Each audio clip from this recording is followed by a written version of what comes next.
আমরা east West north south নেই।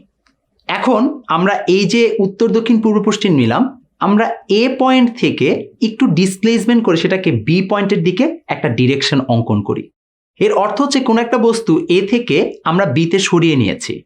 তাহলে এই বস্তুটার আসলে দূরত্ব দেখা যাচ্ছে সে 3 মিটার দূরত্ব অতিক্রম করেছে এবং সে হচ্ছে পূর্ব দিকের সাথে 30 ডিগ্রি কোণ করে উত্তর দিকে তার একটা সরণ ঘটেছে।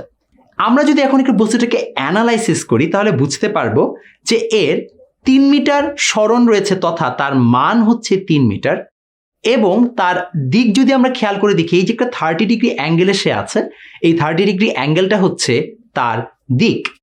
এর অর্থ হচ্ছে আমরা যখনই এই বস্তুটাকে প্রকাশ করছি দেখেই বোঝা যাচ্ছে এটি অবশ্যই একটি ভেক্টর রাশি, কারণ তার মান এবং দিক উভয়ই রয়েছে।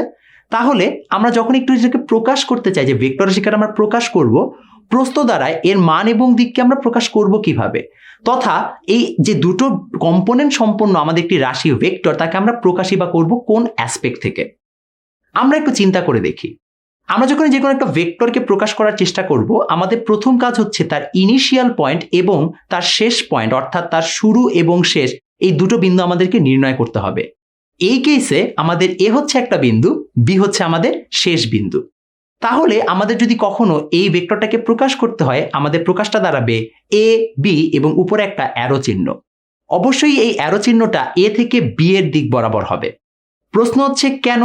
কারণ আমাদের দিকটা এ থেকে বি এর দিকে গেছে, তাই অবশ্যই আমাদের অ্যারো চিহ্নের মাধ্যমে এই বিষয়টাকে প্রকাশ করতে হবে যে সেটা এ থেকে বি এর মাধ্যমে বা এ থেকে বি এর দিকে আমাদের সরণটা হয়েছে, বা আমাদের ভেক্টর রাশির এই দিক বরাবর একটা পরিবর্তন এসেছে। এখন এটাকে আমরা এ বি বাদেও শুধুমাত্র ছোট হাতের এ দ্বারাও প্রকাশ করতে পারতাম। তো আমাদের উপরে একটা ভেক্টর রাশির সাইন দিতে হতো বা আমাদের একটা অ্যারো চিহ্ন দিতে হতো। এখন প্রশ্ন হচ্ছে যে যদি আমি শুধুমাত্র মানকে প্রকাশ করতে চাই তখন আমরা কি করব? খুব সিম্পল কথা, এই এবি মানটাকে এখন আমরা যদি একটা মডিউলাসের মধ্যে দিয়ে দেই তাহলে দেখা যাবে, বা একটা পরম মানের মধ্যে দিয়ে দিলেই দেখা যাবে আমরা তার মানকে নির্দেশ করতে পারছি। অর্থাৎ এই এবি ভেক্টর মডুলাসের মধ্যে যখন আছে, ইট ডিফাইন্স যে এটা শুধুমাত্র মান, যেমন এক্ষেত্রে 3, সেটাকে ডিফাইন করে।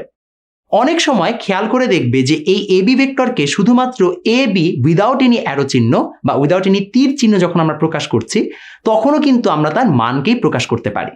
এখন প্রশ্ন দাঁড়াচ্ছে যে এ বি ভেক্টর এবং বি এ ভেক্টর কি সেম? অবশ্যই না। এ বি ভেক্টর মানে এ থেকে বিতে যাচ্ছে, বি এ ভেক্টর মানে বি থেকে এতে আসছে। অর্থাৎ আমরা যখন কোন একটা ভেক্টরকে প্রকাশ করছি, আমাদের ইনিশিয়াল পয়েন্ট এবং টার্মিনাল পয়েন্ট বা শুরু এবং শেষ বিন্দুকে খুব ভালোভাবে ডিফাইন করতে হবে। কারণ যদি আমরা এই দুটাকে একটু এদিক সেদিক করে দেই তাহলে কিন্তু আমাদের ভেক্টর রাশি সেম বোঝাবে না। অবশ্যই এটা সত্য কথা যে এ বি ভেক্টর এবং বি এ ভেক্টরের মান সেম, কিন্তু তাদের ডিরেকশন কিন্তু ডিফারেন্ট, অর্থাৎ উল্টো দিকে direction. That's why A B vector এবং বি এ ভেক্টর কখনোই সেম না।